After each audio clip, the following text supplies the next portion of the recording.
तो hi guys, what's up and good evening and welcome back to gravity circle. Guys, हम लोग crash course में amines का lecture number 3 लेकर आ गए हैं। और गाइस, वैसे तो ये लेक्चर लाइव होना था, बट बहुत ज्यादा हेक्टिक स्केड्यूल होने की वजह से एंड कम टाइम होने की वजह से आई एम रियली सॉरी। मैं इसे in the form of premiere यानी एक लेक्चर के फॉर्म में अपलोड कर रहा हूं, बट इससे कोई फर्क नहीं पड़ेगा। हम लोग इस लेक्चर को आज कंप्लीट करेंगे एंड बाकी के लेक्चर्स डोंट वरी लाइव ही होंगे। आज हमें इसको जल्दी से कंप्लीट करना है, इसलिए मैं टाइम स्लॉट्स में इसको रिकॉर्ड करके आपके सामने अपलोड कर रहा हूं। गाइस, पिछले लेक्चर में जो हम लोगों ने लाइव स्ट्रीम खेला था उसके अंदर हम लोगों ने अराइल सल्फोनाइल क्लोराइड तक अमाइंस की रिएक्शंस पढ़ ली थी। आज हम लोग स्टार्ट करते हैं इलेक्ट्रोफिलिक सब्स्टिट्यूशन रिएक्शन, जिसमें सबसे पहली केमिकल रिएक्शन मैं आप लोगों के साथ में करवाने वाला हूं, that is called as bromination.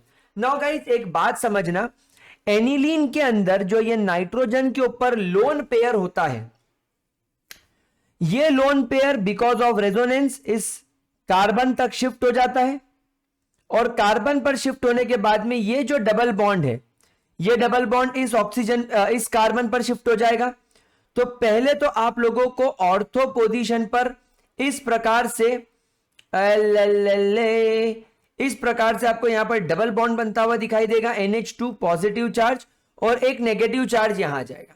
फिर अगले केस में आप लोग सब जानते हैं रेजोनेंस होगा, ये इधर से इधर आएगा एंड ये डबल बॉन्ड टूटकर नेगेटिव चार्ज समवॉट इधर आ जाएगा। आई होप आपको ये दिख रहा होगा, अगर नहीं दिख रहा है तो मैं इसको थोड़ा इधर बना देता हूं। तो यहां पर अब आपका डबल बॉन्ड यहां और यहां आ जाएगा, नेगेटिव चार्ज यहां आ जाएगा एंड ये हो जाएगा NH2 पॉजिटिव चार्ज। एंड अगले केस में आप लोग सब जानते हैं कि ये नेगेटिव चार्ज इधर घूम के जाएगा, तो ये डबल बॉन्ड टूट के इधर आ जाएगा, नेगेटिव चार्ज इधर आ जाएगा एंड ये हो जाएगा डबल बॉन्ड NH2 और इस पर आ जाएगा पॉजिटिव चार्ज। तो गाइस, यहां पर अब आप ऑब्जर्व कर रहे हो कि ये हो गई इसकी ऑर्थो पोजीशन, ये हो गई इसकी ऑर्थो पोजीशन एंड ये हो गई इसकी पैरा पोजीशन। तो क्योंकि आपका amine group ortho and para directing group है, ऑर्थो पैरा डायरेक्टिंग ग्रुप है क्योंकि ये मेरे प्यारे बच्चों, इसीलिए जब आप एक्सेस ऑफ ब्रोमीन की प्रेजेंस में ब्रोमीन वाटर के साथ में जब आप एनिलीन का ट्रीटमेंट करेंगे तो आप लोगों को डायरेक्टली ऑर्थो और पैरा पोजीशन पर तीनों जगह पर 2, 4, 6 तीनों पोजीशन पर आपको ब्रोमीन अटैच दिखाई देगा, इसलिए इसको हम ट्राई ब्रोमो बोलेंगे और रिंग आपकी एनिलीन है क्योंकि ये एनिलीन तो मौजूद ही है। तो ये बन जाएगा 2, 4, 6 ट्राई ब्रोमो एनिलीन। और यहां वाली पोजीशन से, यहां वाली पोजीशन से और यहां वाली पोजीशन से जब आप नॉर्मल एनिलीन को ऑब्जर्व करोगे तो यहां पर हाइड्रोजन रहे होंगे, भाई हाइड्रोजन को रिप्लेस कर रहा है ना, इलेक्ट्रोफाइल को सब्स्टिट्यूट कर रहा है। तो ये जो तुम्हारा ब्रोमीन पॉजिटिव बन के आया होगा, ये एक इलेक्ट्रोफाइल है, तो इसने H पॉजिटिव को रिप्लेस कर दिया है ना, तो ये H यहां से HBr बन के बाहर हो गया। तो गाइज, ये है आपकी electrophilic substitution reaction in bromination. ठीक है, कोई दिक्कत मेरे प्यारे बच्चों को, कोई दिक्कत कोई परेशानी? लेकिन प्रॉब्लम यह है, सबसे बड़ी प्रॉब्लम यह है कि व्हाट इफ, सबसे बड़ी प्रॉब्लम यह है कि what if we want a para directing group only, what if we want a para substituted product only. मतलब अगर आप लोगों से कोई बोले कि भैया आपके पास में एमाइन है और एमाइन के सिर्फ और सिर्फ पैरा पोजीशन पर मुझे ब्रोमीन अटैच्ड चाहिए, तो क्या ये बन पाएगा? नहीं, ये नॉर्मल ब्रोमिनेशन मेथड से नहीं बन पाएगा। क्यों? पहली बात तो NH2 कर दूं, क्यों नहीं बन पाएगा?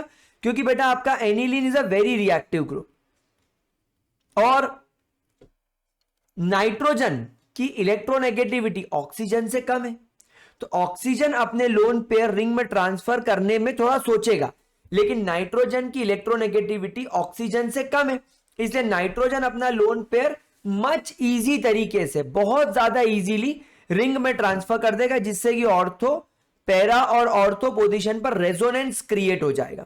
और इस वजह से आपका इलेक्ट्रोफाइल, जैसे कि आपका Br पॉजिटिव, क्योंकि ये एक इलेक्ट्रोफाइल है, इसको ऑर्थो पोजीशन पर खूब सारा नेगेटिव चार्ज, ये ऑर्थो पोजीशन पर खूब सारा नेगेटिव चार्ज, ये पैरा पोजीशन पर खूब सारा नेगेटिव चार्ज दिखेगा, तो ये तो आकर तीनों जगह अटैक करेगा। तो क्या करें कि अगर हमको सिर्फ पैरा सब्स्टिट्यूटेड प्रोडक्ट चाहिए तो हम क्या करेंगे, if you want only a para substituted product, तो क्या करें भाई साहब, तो हम क्या करें, हम इस्तेमाल करेंगे मास्किंग रिएजेंट का। हम यहां पर किसका इस्तेमाल करेंगे, हम यहां पर यूज करेंगे वी विल यूज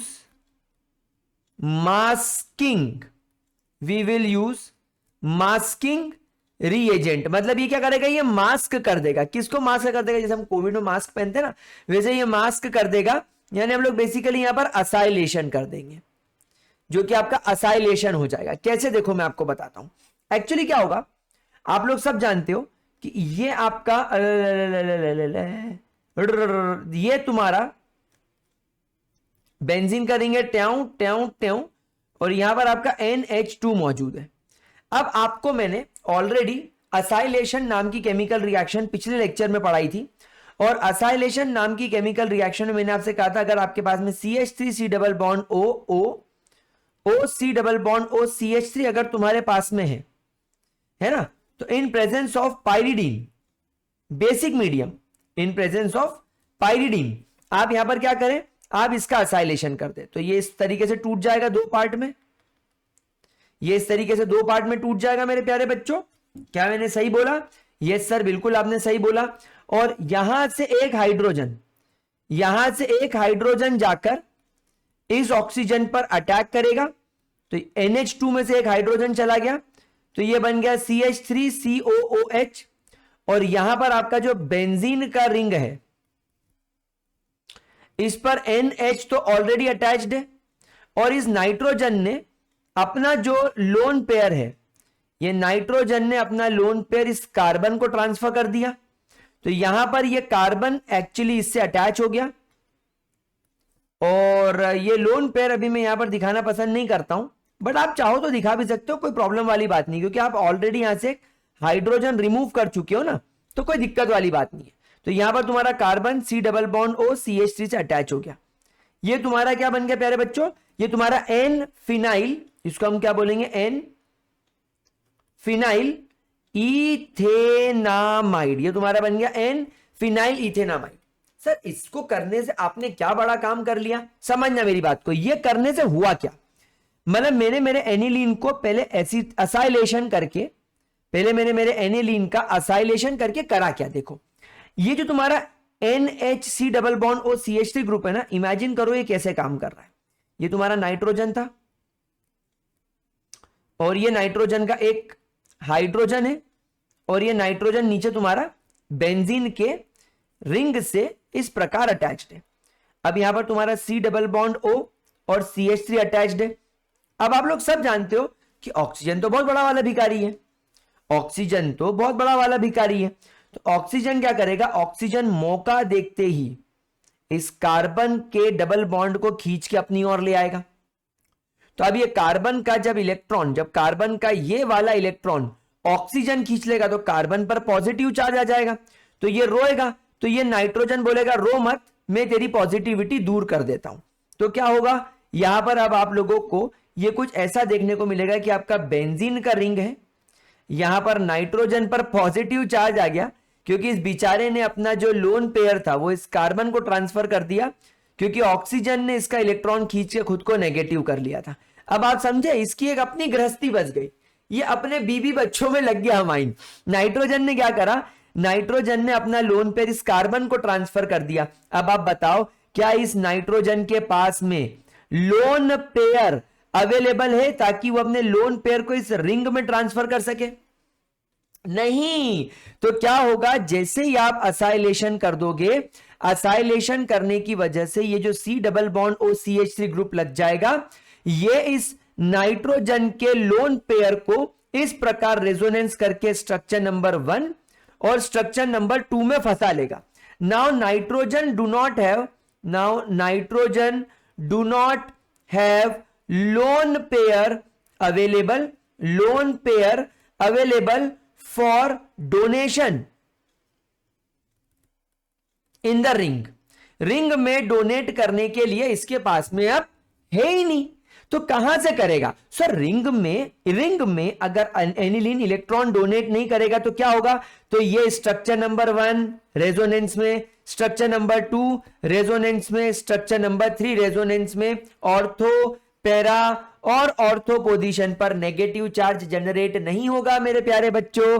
क्या ये बात आप लोगों को समझ में आ रही है? Are you understanding this point? Yes sir, we are understanding this point. अब क्या होगा?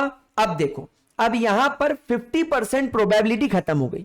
सर 50% क्यों? देखो मेरी बात सुनो, नाइट्रोजन के पास में अब दो ऑप्शंस है, या तो वो अपना लोन पेयर इस कार्बन को दे दे इस प्रकार डबल बॉन्ड बनाने के लिए, प्रोबेबिलिटी नंबर 1, या प्रोबेबिलिटी नंबर 2 वो अपना लोन पेयर इस रिंग को दे दे। अब मेरी बात समझना, क्योंकि आपने इस एनिलीन की रिंग के ऊपर एक बहुत बड़ा, एक बहुत मोटा ताजा बल्कि ग्रुप बना दिया, एक बहुत मोटा ताजा बल्कि ग्रुप बना दिया है।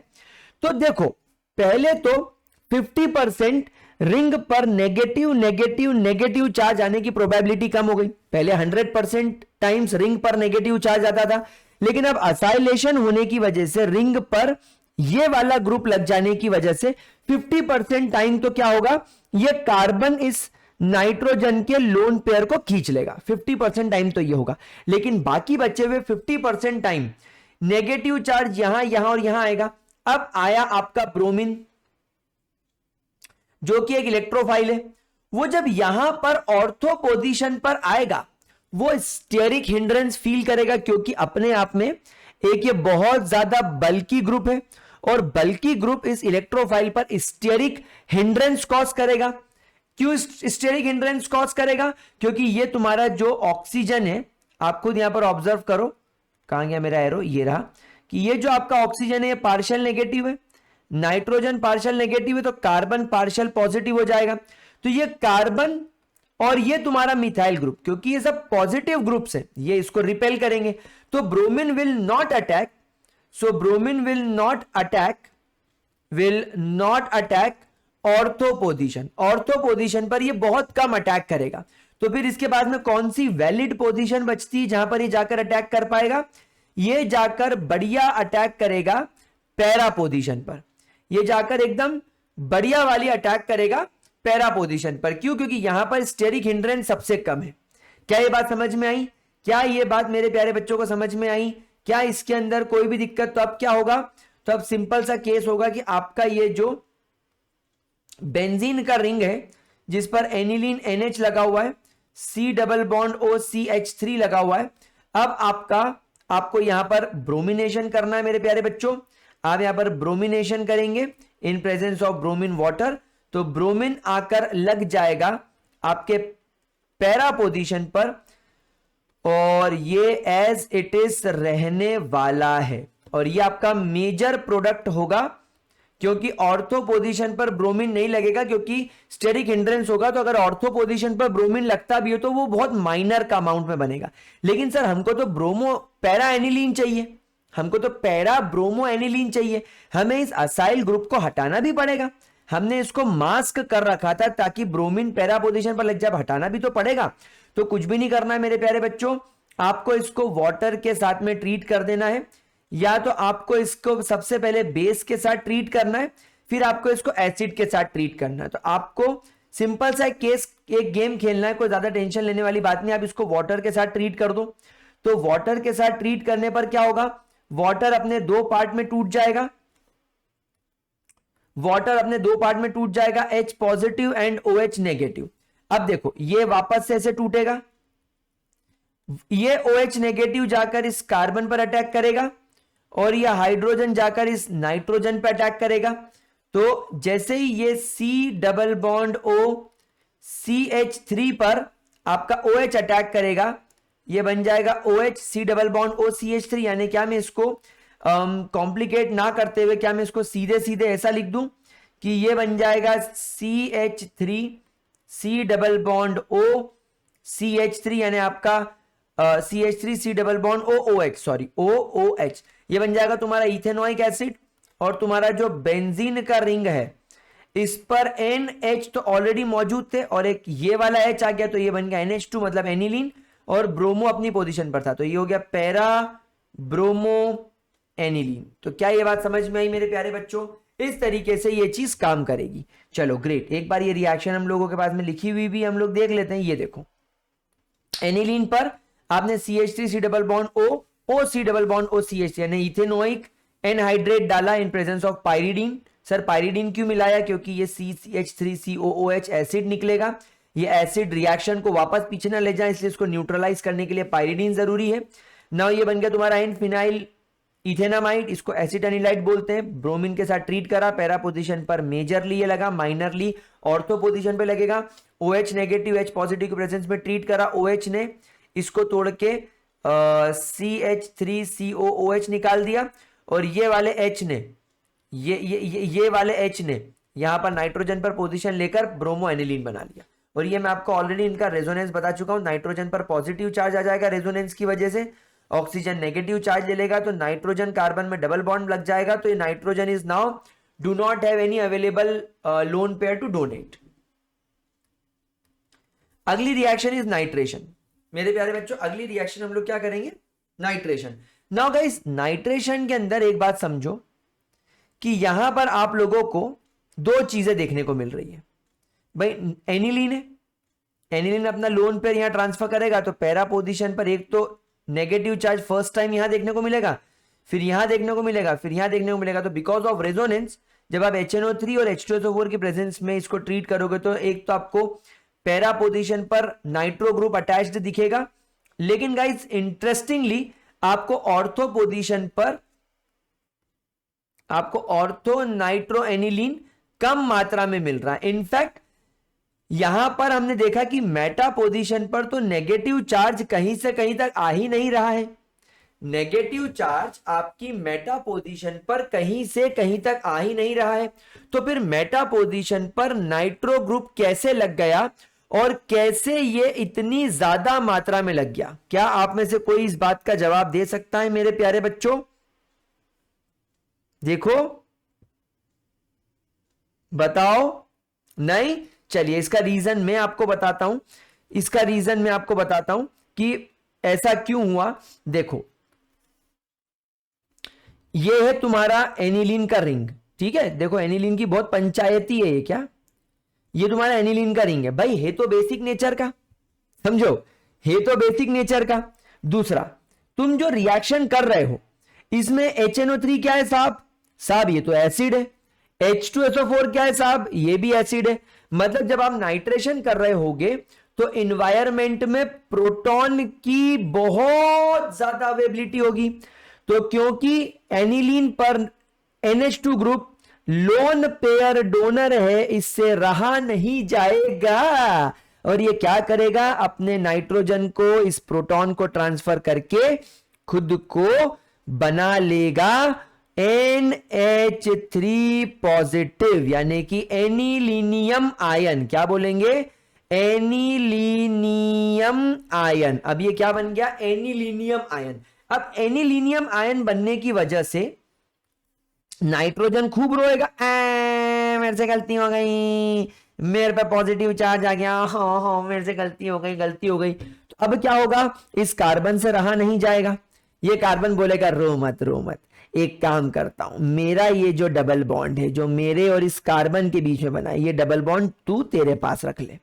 तो जैसे ही अपना डबल बॉन्ड इसको देगा, यहां पर और यहां पर आ जाएगा डबल बॉन्ड, यहां पर आ जाएगा पॉजिटिव चार्ज और नाइट्रोजन NH3 बनाकर खुद को कर लेगा स्टेबलाइज। मतलब नाइट्रोजन ने, चतरे ने रो के स्टाइल मार के अपना पॉजिटिव चार्ज इस कार्बन के माथे मार दिया और खुद ने डबल बॉन्ड बनाकर खुद को स्टेबलाइज कर दिया। अब रेजोनेंस शुरू होगा। अब यहां पर रेजोनेंस स्टार्ट हो जाएगा। रेजोनेंस स्टार्ट होने की वजह से क्या होगा? ये जो आपका पार्शियल पॉजिटिव चार्ज है ये इधर से इधर मूव करेगा। ओके, तो अगली बार क्या होगा मेरे प्यारे बच्चों? ये जो पॉजिटिव चार्ज है ये घूमकर इधर आ जाएगा। मतलब आपको यहां पर क्लियरली देखने को मिल रहा है कि भाई साहब यहां पर तो दबा के रेजोनेंस हो रहा है, एकदम दबा के। लेकिन यहां पर क्या हो रहा है? यहां पर पॉजिटिव चार्ज घूम रेला है बड़े लोग, फिर ये इधर जाएगा तो ये इधर आ जाएगा। तो मेरे प्यारे बिडू लोग, अब पॉजिटिव चार्ज इधर आ जाएगा मेरे प्यारे लाडलो। तो अब आप खुद ऑब्जर्व करो कि जब आपका एनिलीन एसिड की प्रेजेंस में काम करेगा तो यहां पर 50% चांस तो ये होंगे कि आपका HNO3 का NO2 पॉजिटिव एक इलेक्ट्रोफाइल बन के आपकी पैरा पोजीशन पर या ऑर्थो पोजीशन पर अटैक करे। पैरा पोजीशन पर यह मैक्सिमम टाइम अटैक करेगा, ऑर्थो पोजीशन पर इसका अटैक सिर्फ 2% देखा जा रहा है। 2% इस प्रोडक्ट की यील्ड होगी क्योंकि यहां पर अमाइन ग्रुप का स्टीयरिक हिंडरेंस काम करेगा। लेकिन यह बड़ा इंटरेस्टिंग है कि आपको यहां पर मेटा सब्स्टिट्यूटेड प्रोडक्ट भी दिखाई दे रहा है। तो गाइज मेटा सब्स्टिट्यूटेड प्रोडक्ट दिखाई देने के पीछे रीजन समझ में आया, क्योंकि आपकी रिएक्शन एसिड की प्रेजेंस में हो रही है और आपका एनिलीन एक बहुत प्यारा वाला ल्यूइस बेस है। ये एनिलीन अपने नाइट्रोजन के लोन पर इस प्रोटॉन को डोनेट कर देगा और उसके ऑर्थो पोजीशन पर और पैरा पोजीशन पर you guys will observe a positive charge. अब क्योंकि आपका नाइट्रो ग्रुप NO2 पॉजिटिव एक इलेक्ट्रोफाइल है, आप खुद बताओ एक इलेक्ट्रोफाइल जिसके खुद के ऊपर पॉजिटिव चार्ज है, क्या वो जाकर यहां पर ऑर्थो पोजीशन पर अटैक करेगा? जी नहीं, रिपल्शन फील होगा। क्या इस ऑर्थो पर अटैक करेगा? जी नहीं, रिपल्शन फील होगा। क्या वो इस ऑर्थो पर अटैक करेगा? जी नहीं, रिपल्शन फील होगा। तो अब क्या करें भाई, भूखे मरने से अच्छा है मैं करेला खा लूं। उसी प्रकार ये इलेक्ट्रोफाइल सोचेगा निकल तो गए हैं, HNO3 से रिश्ता तोड़कर निकल तो गए हैं NO2 पॉजिटिव बन के, तो कहां अटैक करें? तो ये बोलेगा चलो ऑर्थो पर पॉजिटिव है, ऑर्थो पर पॉजिटिव है और पैरा पर पॉजिटिव है, पैरा पर पॉजिटिव है, तो मेटा पोजीशन तो खाली है, मेटा पोजीशन तो खाली है, मेटा पोजीशन तो खाली है। तो ये nitro group will go and attack the Meta position, काम खत्म, पैसा हजम।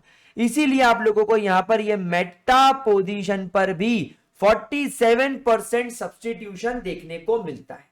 कोई दिक्कत? ग्रेट। अच्छा, जैसा कि आप सभी लोग जानते हैं कि जब आप नाइट्रेशन कर रहे होंगे HNO3 का with aniline in presence of H2SO4 as a catalyst at 288 kelvin, आपको पैरा, मेटा और ऑर्थो तीनों टाइप के प्रोडक्ट मिले। लेकिन अगर मैं चाहूं कि मुझे सिर्फ पैरा सब्स्टिट्यूटेड प्रोडक्ट मिले और अच्छी यील्ड में मिले, मुझे ऑर्थो सब्स्टिट्यूटेड नहीं मिले, मुझे ऑर्थो, मेटा और पैरा तीनों जगह पे अटैक्ड या ऑर्थो और पैरा पर अटैक्ड मुझे प्रोडक्ट ना मिले, तो यहां पर अगेन मैं यहां पर क्या कर दूंगा? एसिटाइलेशन कर दूंगा। अगर मैंने यहां पर एसिटाइलेशन कर दिया तो अभी थोड़ी देर पहले मैंने आपको समझाया था एनिलीन का lone pair is CH3 C double bond O C double bond O CH3 पर इसका लोन पेयर होने की वजह से ये इसको इस प्रकार तोड़ देगा, इसका एक H निकलकर इसके साथ CH3COOH बन के बाहर हो जाएगा और आपका बचा हुआ CH3 C double bond O यहां पर अटैक हो जाएगा। ये हो गया मास्किंग ग्रुप, इसने इसको मास्क कर दिया। अब आपकी ऑर्थो पोजीशन पर किसी भी तरीके का अटैक नहीं हो पाएगा क्योंकि स्टेरिक हिंड्रेंस है। मेटा पोजीशन पर भी अटैक नहीं हो पाएगा, क्यों? क्योंकि अब लोन पेयर ही अवेलेबल नहीं है। क्योंकि लोन पेयर तो जैसा मैंने आपको बताया था, ये लोन पेयर क्या करेगा? ये लोन पेयर तो C double bond O CH3 के ऑक्सीजन और कार्बन के साथ में रेजोनेंस करने लगेगा, तो वो रिंग में अपना लोन पेयर रिंग में ट्रांसफर ही नहीं कर पाएगा।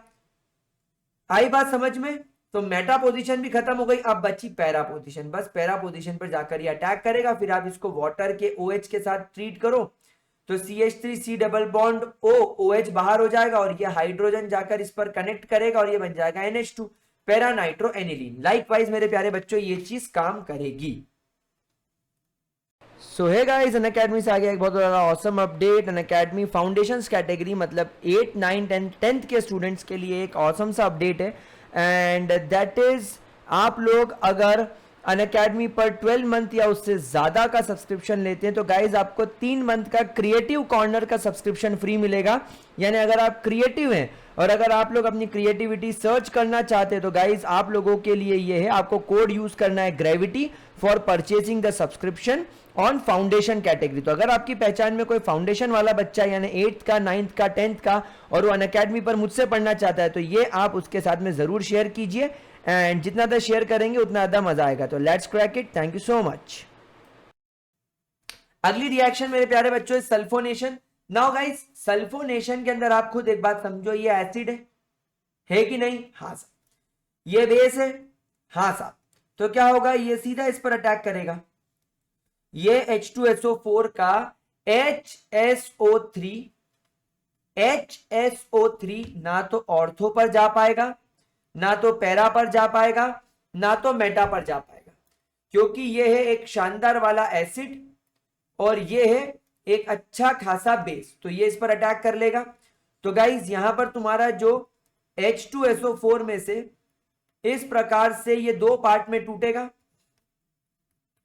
आपका एनिलीन का लोन पेयर इस प्रोटॉन पर अटैक करेगा, तो ये बन जाएगा NH3 पॉजिटिव, और इस पॉजिटिव पर ये नेगेटिव ग्रुप HSO3 नेगेटिव इस पर जाकर अटैक कर देगा।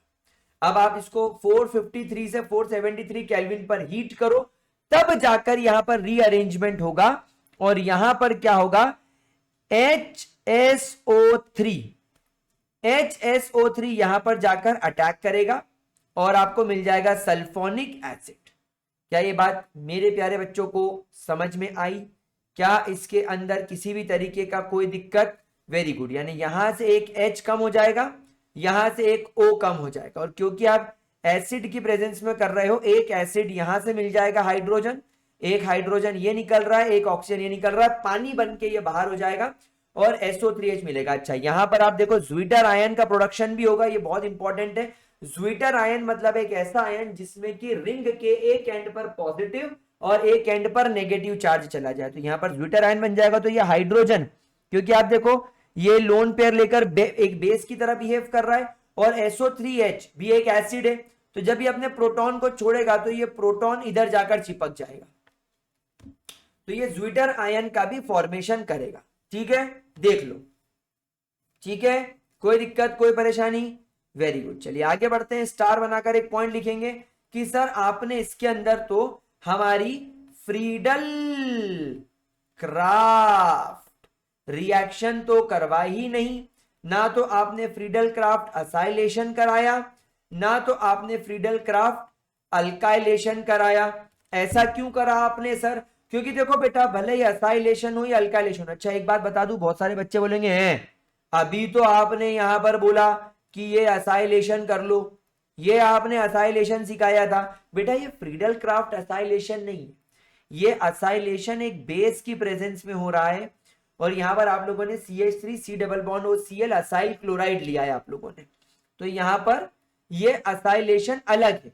ये अराइल सल्फोनाइल क्लोराइड ये एक अलग टाइप की रिएक्शन है, लेकिन जब मैं फ्रीडल क्राफ्ट अल्काइलेशन या फ्रीडल क्राफ्ट असाइलेशन यूज करता हूं तो मैं एज अ कैटलिस्ट के तौर पर, मैं यहां पर एक कैटलिस्ट के तौर पर AlCl3 या FeCl3 लेता हूं, मतलब मैं ल्यूविस एसिड्स को लेता हूं एज अ कैटलिस्ट। मैं ल्यूविस एसिड्स को चूज करता हूं एज अ कैटलिस्ट। ये कैटलिस्ट क्या काम करते हैं? जैसे मान लो आपने रिएक्शन में CH3C double bond O Cl acyl chloride लिया, तो जब ये कैटलिस्ट यहां पर होते तो आप लोग सब जानते हो कि लुईस एसिड का मतलब है कि जिसका ऑक्टेट पूरा ना हुआ हो, जिसका ऑक्टेट पूरा ना हुआ उसको अभी भी 2 इलेक्ट्रॉन की आवश्यकता है, 2 इलेक्ट्रॉन की नीड है। तो ये क्लोरीन क्या करेगा, इस तरीके से बॉन्ड तोड़ेगा और ये अपना लोन पेयर इसको देकर AlCl4 नेगेटिव बना लेगा, और ये CH3C double bond O positive बन के आपका इलेक्ट्रोफाइल बन जाएगा। मतलब ये इलेक्ट्रोफाइल जनरेट करने का काम करेगा। लेकिन आपके एनिलीन्स ना तो अल्काइलेशन शो करते हैं ना असाइलेशन शो करते हैं। वाई? क्यों? काय को? क्योंकि मेरे प्यारे बच्चों ये इसलिए शो करते हैं मेरे प्यारे गुलजारी लालो कि आपका एनिलीन जो होता है वो अपने आप में एक लुईस बेस है, ये एक लुईस बेस है। अब हमने लुईस बेस के सामने CH3 C double bond OCl रखा कि हम इसका असाइलेशन करना चाहते हैं। ठीक है, मैंने माना आप इसका असाइलेशन करना चाहते हो, लेकिन आपने कैटेलिस्ट के तौर पर मान लो AlCl3 ले लिया। अब आप सोच रहे हो कि यार ये कैटेलिस्ट है, ये मेरे को इलेक्ट्रोफाइल जनरेट करके देगा, लेकिन ऐसा होगा ही नहीं। यहां पर आपका लुईस बेस यानी आपका एनिलीन इस रिएक्टेंट को छोड़कर उल्टा कैटेलिस्ट पर अटैक कर लेगा, कैटेलिस्ट के साथ कंपाउंड बना लेगा, कैटेलिस्ट के साथ एक सॉल्ट बना लेगा, एनिलीनियम सॉल्ट बना लेगा। तो गड़बड़ हो गई ना, हमको तो ये जोड़ना था, उल्टा ये जुड़ गया। इसीलिए फ्रीडल क्राफ्ट रिएक्शन आपको यहां पर कभी भी देखने को नहीं मिलेगी, you will never see such reactions. चलिए अब हम नए टॉपिक की तरफ चलते हैं, डाइअज़ोनियम सॉल्ट। गाइस आप सभी लोग जानते हैं डाइअज़ोनियम सॉल्ट मतलब N2 positive and X negative. जहां पर मेरे प्यारे किडीज, मेरे गुलजारी लालो, मेरे बच्चों, मेरे बकुड़ों, मेरे लाडलो, मेरे देशवासियों, ये जो N2 है तुम्हारा डाइअज़ो ग्रुप है, और तुम्हारा ये जो X है, ये X ध्यान रखना हेलोजन नहीं है, ये X बहुत सारी अलग अलग चीजें हो सकती है। जैसे ये Cl नेगेटिव हो सकता है, ये Br नेगेटिव हो सकता है, ये HSO4 नेगेटिव हो सकता है, ये BF4 नेगेटिव हो सकता है, ये कुछ भी हो सकता है। ठीक है, कोई दिक्कत। अच्छा, अगर हम चाहें तो इनके नाम भी इस प्रकार रख सकते हैं। जैसे मान लीजिए आपके पास में बेंजीन है, बेंजीन के ऊपर N2 पॉजिटिव है और यहां पर Cl है, तो इस कंपाउंड का नाम हो जाएगा बेंजीन, क्योंकि आपके पास में एक बेंजीन का रिंग है। फिर N2 को आप डाइअज़ोनियम बोलते हो, तो बेंजीन डाइअज़ोनियम ग्रुप, और Cl आपका क्लोराइड है, तो इसका नाम हो जाएगा बेंजीन डाइअज़ोनियम क्लोराइड। वहीं पर मान लीजिए अगर आपको कोई बोलता है कि सर आपके पास में बेंजीन के ऊपर N2 पॉजिटिव ग्रुप तो है, लेकिन उससे HSO4 नेगेटिव जुड़ा हुआ है, तो इस कंपाउंड का नाम हो जाएगा बेंजीन डाइअज़ोनियम हाइड्रोजन सल्फाइड। हाइड्रोजन और SO4 को सल्फेट बोलते हैं। तो इसका नॉमेनक्लेचर करना हमारे लिए बहुत ज्यादा इजी होता है, कोई ज्यादा ऐसी चिंता करने वाली या कोई ज्यादा ऐसी टेंशन लेने वाली बात इसके अंदर नहीं होती। ठीक है, कोई दिक्कत। अच्छा, diazonium salt are highly unstable, these salts are highly unstable. ये सॉल्ट्स बिल्कुल भी स्टेबल नहीं होती है, इसीलिए आपको इसको हमेशा फ्रेशली प्रिपेयर्ड लेना पड़ता है। एकदम ताजा ताजा लो और ताजा ताजा चिपका दो, ताजा ताजा लो और ताजा ताजा चिपका दो। क्या ये बात समझ में आई? सर ये अनस्टेबल क्यों होता है? भाई साहब ये डाइअज़ो ग्रुप को आप देखो, ये डाइअज़ो ग्रुप को आप देखो, ये डाइअज़ो ग्रुप वर्ल्ड का बेस्ट लिविंग ग्रुप होता है। डाइअज़ो ग्रुप जो होते हैं आपके, ये बेस्ट लिविंग ग्रुप होते हैं, यानी कि ये कुछ ही मिनटों में बेंजीन के रिंग को छोड़कर भाग जाएंगे। थोड़ी बहुत देर ये डाइअज़ो ग्रुप खुद को स्टेबलाइज रख सकते हैं, जितनी देर आप रिएक्शन करोगे थोड़ी बहुत देर ये खुद को स्टेबलाइज करने की कोशिश करते हैं, वो भी कैसे? रेजोनेंस करके। देखो ये जो तुम्हारा N2 पॉजिटिव है, ये N2 पॉजिटिव ग्रुप पे चार्ज क्यों आया होगा? देखो हम लोग समझते हैं। भाई आपका ये नाइट्रोजन है मेरे प्यारे किडीज, ये दूसरा नाइट्रोजन जुड़ गया, तो यार ये नाइट्रोजन तो अपने 5 इलेक्ट्रॉन लेकर आया है, ये नाइट्रोजन अपने 3 इलेक्ट्रॉन इसके साथ में शेयर कर लेगा, और इसका एक लोन पेयर, इसका एक लोन पेयर ये ऑलरेडी एक X के साथ शेयर किया हुआ है, इसलिए इस पर एक पॉजिटिव चार्ज आपको देखने को मिलता है। हमने पढ़ा ना ये X पर नेगेटिव चार्ज क्यों है? ये X पर नेगेटिव चार्ज मेरे प्यारे बच्चों इसलिए आया है क्योंकि ये जो नाइट्रोजन में से एक नाइट्रोजन के लोन पेयर को इसने पूरा अपनी ओर खींच लिया, इसलिए इस पर एक पॉजिटिव चार्ज आ गया। या मैं इसको ऐसा इसका अपोजिट बोलूं, थोड़ा सा और क्लेरिफाई करके अगर मैं बोलूं, चलो मैं इसका एक डायग्राम बनाकर आपको बताता हूं। ये आपका बेंजीन का रिंग है, ये आपका नाइट्रोजन, नाइट्रोजन का एक पूरा इलेक्ट्रॉन इस हेलोजन ने अपनी ओर खींच रखा है। अब इसके पास के 2 इलेक्ट्रॉन इसने इसके साथ में शेयर कर लिए। अब इसका एक जो लोन पेयर है वो इसने पूरा इधर खींच लिया, तो इसके एक बचे हुए इलेक्ट्रॉन को ये इलेक्ट्रॉन अपने साथ शेयर कर लेता है। तो इस तरीके से ये नाइट्रोजन तो स्टेबलाइज्ड है, लेकिन इस पर गरीब पर पॉजिटिव चार्ज आएगा, समझ गए? तो अब इसके पॉजिटिव चार्ज को खत्म करने के लिए क्या किया जाएगा? अब इसके पॉजिटिव चार्ज को खत्म करने के लिए क्या किया जा सकता है? बेंजीन के इलेक्ट्रॉन को खींच के नाइट्रोजन को दे दिया जाए और ये नाइट्रोजन लोन पेयर अपनी ओर खींच ले। तो अब और परेशानी बढ़ गई। अब क्या हुआ, इस पर तो पॉजिटिव चार्ज रह ही गया गरीब पर, लेकिन इस पर भी पॉजिटिव चार्ज आ गया। तो आप देखो कि एक एंड पर नेगेटिव चार्ज और दो पॉजिटिव चार्ज रिंग के अंदर घुस रहे हैं। तो इस रेजोनेंस की वजह से ये थोड़ा बहुत स्टेबलाइज हो सकता है, but it is not very much stable. ये बिल्कुल भी स्टेबल नहीं होता है और इसको आपको फ्रेशली ही यूज करना होता है। चलिए अब हम लोग मेथड ऑफ प्रिपरेशन की तरफ चलते हैं। डायजोनियम सॉल्ट की इसकी एक ही प्रिपरेशन है। आपको यहां पर यूज करना है डायअजोटाइजेशन मेथड। डायअजोटाइजेशन मेथड। यहां पर आपके पास में बेंजीन के रिंग के ऊपर NH2 है, यानी आपके पास में यहां पर एनिलीन है। एनिलीन का ट्रीटमेंट जब आप NaNO2 और HCl के साथ करेंगे तो यहां पर जैसा मैंने आपको पिछले लेक्चर में बताया था, ये वाला सोडियम HCl के क्लोरीन के साथ में NaCl बन के बाहर हो जाएगा। अब यहां से दो हाइड्रोजन निकलेंगे और मेरे प्यारे किडीज यहां से आपके दो हाइड्रोजन निकलेंगे, टोटल 4 हाइड्रोजन निकल गए और यहां से दो ऑक्सीजन निकलेंगे। तो दो हाइड्रोजन और दो ऑक्सीजन, दो हाइड्रोजन एक ऑक्सीजन के साथ वाटर बना लेगा और दो हाइड्रोजन बचे हुए एक ऑक्सीजन के साथ वाटर बना लेगा। दो वाटर बन के बाहर हो गए। अब तुम्हारे पास में यहां पर बचा C6H5 और नाइट्रोजन, C6H5 और नाइट्रोजन। यहां पर ये वाला नाइट्रोजन भी इधर चला जाएगा, तो ये होगा तुम्हारे दो नाइट्रोजन और यहां पर एक क्लोरीन। तो NaCl बनाने के लिए निकल गया था। जो दूसरा वाला क्लोरीन है वो यहां आकर आपका बेंजीन डायजोनियम क्लोराइड बना देगा। अगर आप यहां पर HCl की जगह पर HBr यूज करोगे तो यहां पर ब्रोमीन आ जाएगा। अगर आप यहां पर HCl की जगह H2SO4 यूज करोगे तो यहां पर HSO4 आ जाएगा, हाइड्रोजन सल्फेट बन जाएगा। लाइकवाइज आप यहां पर रिएक्शन कर सकते हो। इसकी एक ही मेथड ऑफ प्रिपरेशन है।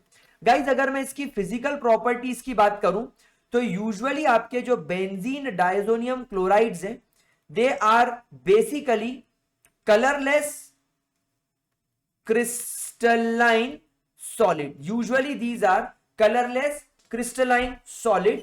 दूसरा, जो आपका वार्म वाटर होता है, वार्म वाटर के अंदर दे आर रेडिली सॉल्यूबल, नहीं सॉरी मैंने उल्टा लिख दिया। These are not readily soluble in cold water, they are readily soluble in cold water, they are readily soluble but they react with warm water, यानी अगर तुमने पानी गर्म ले लिया तो उसके साथ में तो केमिकल रिएक्शन कर जाएगा। इस बात को आप लोग ध्यान रखना मेरे प्यारे बच्चों, ठीक है। अच्छा, ये इतने अनस्टेबल होते हैं that they even decomposes in their dry state, ये अपनी ड्राई स्टेट में ही डिकम्पोज होना शुरू हो जाते हैं। क्या ये बात समझ में आ गई? बस एक बात ध्यान रखना, जो तुम्हारा फ्लोरोबोरेट है, सर फ्लोरोबोरेट क्या होता है? N2 पॉजिटिव मेरे प्यारे किडीज एंड BF4 नेगेटिव, इसको बोलते हैं बेंजीन डायअजोनियम फ्लोरोबोरेट। ये बेसिकली जो होता है, it is technically water insoluble. ये वाटर इनसॉल्यूबल होता है और ये स्टेबल होता है एट रूम टेम्परेचर। तो इसको स्टार बनाकर लिख लेना, कई बार इस पर सवाल आने के पूरे चांसेस होते हैं, ठीक है किडूस। चलो केमिकल रिएक्शन की तरफ चलते हैं। हलवा, क्या सर? हलवा। इसकी केमिकल रिएक्शन कैसी? हलवा। ये जो आपके सामने तीन केमिकल रिएक्शन लिखी है, ये आप already hello alkane hello Areen नाम के चैप्टर के अंदर पढ़ चुके हैं, by the name of sand mayor, MEYER, sand mayor reaction. Sir sand mayor reaction के अंदर क्या होता था मेरे प्यारे बच्चों? सैंड मेयर रिएक्शन के अंदर आपके एरोमेटिक रिंग के ऊपर जो आपका एनिलीन लगा हुआ होता था, आप पहले इसका ट्रीटमेंट NaNO2 प्लस HCl के साथ करते थे एट 273 से 278 केल्विन। तो यहां पर बेंजीन रिंग के ऊपर N2 पॉजिटिव और X नेगेटिव लग जाता था। ये मेथड हो गई आपका बेंजीन डाइजोनियम हैलाइड बनाने की। अब आपके पास में इस बेंजीन डाइजोनियम हैलाइड को अगर आप copper chloride in presence of HCl के साथ ट्रीट करोगे तो आप देखो यहां पर भी क्लोरीन, यहां पर भी क्लोरीन, तो ये X नेगेटिव कुछ भी रहा हो, ये X नेगेटिव कुछ भी रहा हो, ये बाहर हो जाएगा। नाइट्रोजन तो यूनिवर्सल भगोड़ा है, ये भी बाहर हो जाएगा और आपके एरोमेटिक रिंग के ऊपर ये वाला क्लोरीन जाकर अटैच हो जाएगा, ये मिल जाएगा आपको क्लोरोबेंजीन। सेंड में रिएक्शन अगर आपके पास में बेंजीन डाइजोनियम हैलाइड है, हाइड्रोजन सल्फेट है, कुछ भी है, अगर आप उसका ट्रीटमेंट कॉपर ब्रोमाइड या HBr के साथ कर दोगे तो ये ब्रोमीन नाइट्रोजन के साथ रिएक्ट करके पहले तो इसको भगाएगा, ये X नेगेटिव भी भाग जाएगा और ब्रोमीन यहां पर आकर अटैक कर देगा, ये हो जाएगा आपका ब्रोमोबेंजीन। अगर आपने यहां पर साइनो ले लिया, कॉपर साइनाइड, पोटेशियम साइनाइड, फिर ये X भाग जाएगा, नाइट्रोजन तो भाग ही रहा है, यूनिवर्सल भगोड़ा है, और जो तुम्हारा साइनाइड एस्टियन ये आपके एरोमेटिक रिंग पर अटैच होकर साइनोबेंजीन का फॉर्मेशन करेगा। हलवा, एकदम हलवा। अगली केमिकल रिएक्शन गाइस, ये आपके सेंडमेयर रिएक्शन में नहीं होती, ये आपके सेंडमेयर रिएक्शन के अंदर नहीं होती। इस रिएक्शन को बोलते हैं गेटरमैन रिएक्शन। ये दो reaction are called as Gattermann reaction. These two reactions are called as Gattermann reaction. Benzene ring के ऊपर N2 पॉजिटिव और X नेगेटिव, जब ये आपके कॉपर पाउडर की प्रेजेंस में HCl से रिएक्ट करे तो ये एरोमेटिक क्लोराइड बन के बाहर हो जाएगा, नाइट्रोजन बाहर हो जाएगा और ये वाला कॉपर इसके X को लेकर CuH बन के बाहर हो जाएगा। क्लियर? फिर इसके बाद में अगर आपका copper in presence of HBr जब ArN2H से रिएक्ट करेगा तो ये कॉपर फिर इसके हेलोजन को लेकर या X को लेकर, जो भी X हो, बाहर हो जाएगा, नाइट्रोजन फिर बाहर हो जाएगा और ये वाला जो ब्रोमीन है ये आपके Ar से कनेक्ट करके ArBr यानी कि ब्रोमोबेंजीन बनाने का। This reaction is called as Gattermann reaction. ठीक है, एक बात ध्यान रखना, गेटरमैन रिएक्शन की जो यील्ड होगी is comparatively less as compared to Sandmeyer reaction. ठीक है, मतलब सेंडमेयर सबका बाप। बोलो बोलो क्या चाहते हैं आप। अगली reaction, iodide ion, benzene diazonium chloride ले लो, पोटेशियम आयोडाइड ले लो, ये पोटेशियम Cl को लेकर बाहर, नाइट्रोजन बाहर, ये वाला आयोडीन एरोमेटिक रिंग पर अटैक करके आयोडोबेंजीन बना दिया। फ्लोराइड आयन, फ्लोराइड आयन के लिए आपको HbF4 लेना पड़ेगा। HbF4 पहले आपके बेंजीन डाइजोनियम क्लोराइड के साथ में बनाएगा benzene diazonium fluoroborate. Benzene diazonium fluoroborate कैसे, ये H इसके Cl के साथ HCl बन के बाहर हो गया। अब यहां पर बचा BF4 नेगेटिव, ये यहां पर जाकर क्लोरीन की जगह ले लेगा। अब आपने इसको हीट करा तो हीट करने पर नाइट्रोजन यूनिवर्सल भगोड़ा भाग गया, BF3 टूट गया, BF4 नेगेटिव टूट गया BF3 में, ये भाग गया और चार में से एक फ्लोरीन है, रह गया फ्लोरोबेंजीन। तो गाइस ये एक बहुत इंपॉर्टेंट केमिकल रिएक्शन है फ्लोरोबेंजीन बनाने का। उसके बाद में रिप्लेसमेंट बाय हाइड्रोजन। अगर आपको प्योर बेंजीन चाहिए, अगर आपको सिंपल बेंजीन चाहिए तो आपको या तो इसका ट्रीटमेंट इथेनॉल के साथ करना है। इथेनॉल क्या करेगा मेरे प्यारे बच्चों, सबसे पहले नाइट्रोजन यूनिवर्सल भगोड़े को भगा देगा, फिर ये तुम्हारा जो CH3 CH2OH है इसका H इसके Cl के साथ HCl बन के बाहर हो जाएगा। फिर अब यहां पर क्या बचा मेरे प्यारे बच्चों, अब बताओ अब यहां पर क्या बचा। अब क्या हुआ, यहां पर बचा सी, यानी 2 कार्बन, 3 2 5, 5 हाइड्रोजन और 1 oxygen, which can also be written as CH3CHO। क्या बात समझ में आ रही है? क्या ये बात मेरे प्यारे बच्चों को समझ में आ रही है? कोई दिक्कत, कोई परेशानी? ठीक है, पक्का। अच्छा, यहां पर से 2 हाइड्रोजन कम होंगे, ठीक है ना। C2H4O बचेगा, 2 हाइड्रोजन निकले। अच्छा, या तो आप H3PO2 को वाटर के साथ मिला दो, तो H3PO2 वाटर के एक ऑक्सीजन को लेकर H3PO3 बना लेगा। वाटर का एक हाइड्रोजन इस क्लोरीन के साथ HCl बन के बच जाएगा, और जो दूसरा हाइड्रोजन है वो यहां पर नाइट्रोजन को भगाकर उसकी जगह ले लेगा, प्योर बेंजीन बना लेगा। सिंपल हलवा रिएक्शन। हाइड्रोक्साइल ग्रुप जोड़ना है, वार्म वाटर, थोड़ी देर पहले ही मैंने आपसे कहा था वार्म वाटर के साथ में रिएक्ट कर लेगा। तो aromatic ring benzene diazonium chloride warm water के साथ ट्रीट किया, N2 यूनिवर्सल भगोड़ा भाग गया, वाटर के H2O में से H निकला, Cl को लेकर भाग गया, HCl OH फिनॉल बन के बाहर, replacement bye nitro group. Nitro group के लिए आपको फिर फ्लोरोबोरिक एसिड के साथ इसको ट्रीट करना है, ताकि N2BF4 यानी बेंजीन डाइजोनियम फ्लोरोबोरेट बन जाए। फिर उसको आप NaNO2 के साथ ट्रीट करो इन प्रेजेंस ऑफ कॉपर और हीट कर दो, तो ये NO2 ग्रुप यहां जुड़ जाएगा, ये Na इस BF4 को NaBF4 लेकर बाहर निकल जाएगा और नाइट्रोजन बाहर हो जाएगा। इजी रिएक्शन है guys, don't complicate. Now the last chemical reaction, जो कि बहुत रेयर केसेस में बोर्ड्स में आती है लेकिन जेई नीट के लिए बहुत जरूरी है, that is reaction involving retention of diazo group. यानी ऐसा आप लोगों को मैं बोल रहा हूं बहुत देर से कि भगोड़ा है, ये भगोड़ा है,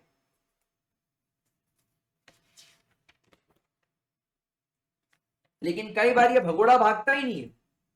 ये भगोड़ा कई बार चिपक जाता है, सेंधा हो जाता है, जाता ही नहीं है ना, परेशानी का कारण बन जाता है।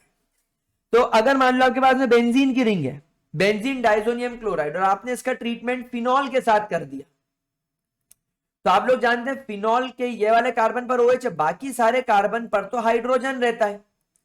तो बेंजीन डाइजोनियम क्लोराइड के केस में क्या होगा मेरे प्यारे प्यारे बच्चों, मेरे गुलजारी लालो, क्या होगा? सीधा सा केस होगा, आपका ये H और ये Cl HCl बन के बाहर हो जाए, खत्म।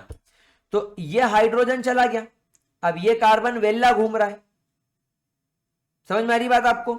यहां से क्लोरीन चला गया, ये नाइट्रोजन वेल्ला घूम रहा है, तो ये नाइट्रोजन जाकर इस बेंजीन के कार्बन पर चिपक जाएगा।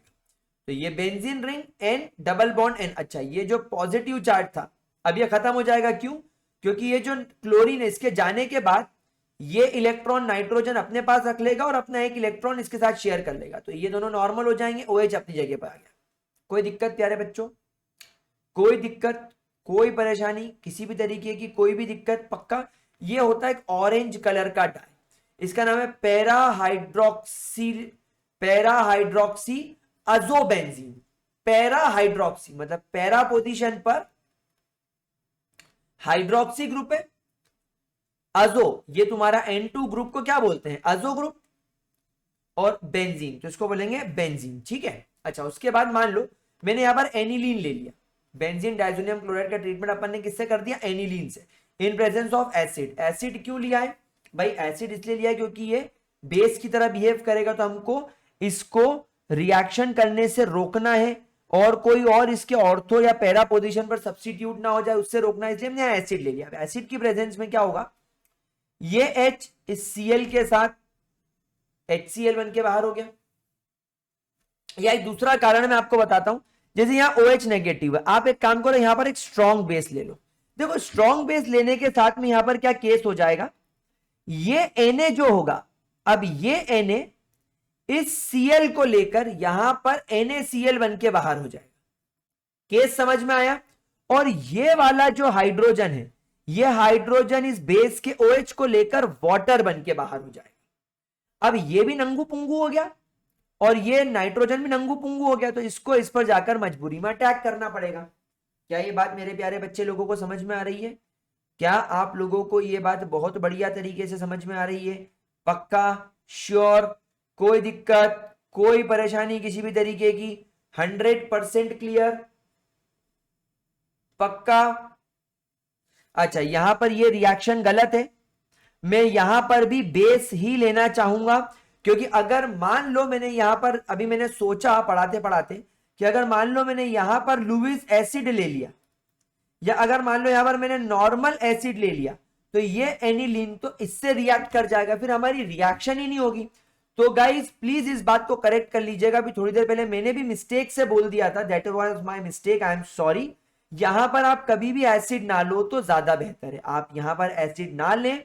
अगर आपकी किताब में लिखा है तो आप प्लीज उसको करेक्ट कर लें, मॉडिफाई कर लें, यहां भी बेस लें, ताकि ये Cl Na के साथ NaCl बन के निकल जाए, ये OH इस H के साथ वाटर बन के निकल जाए, और ये नाइट्रोजन इस पर अटैक कर ले, और ये बन जाए para amino diazo benzene yellow colour का। अब एक बात ध्यान रखना मेरे प्यारे बच्चों, हाइड्रोक्सी ग्रुप ऑरेंज कलर देगा और अमीनो ग्रुप येलो कलर देगा। आपने गाना सुना है, ए डिंग डिंग डिंग डिंग क्या बोलती तू, तो वो गाना क्या है, ए डिंग डिंग डिंग डिंग क्या बोलती तू, क्या बोलती तू।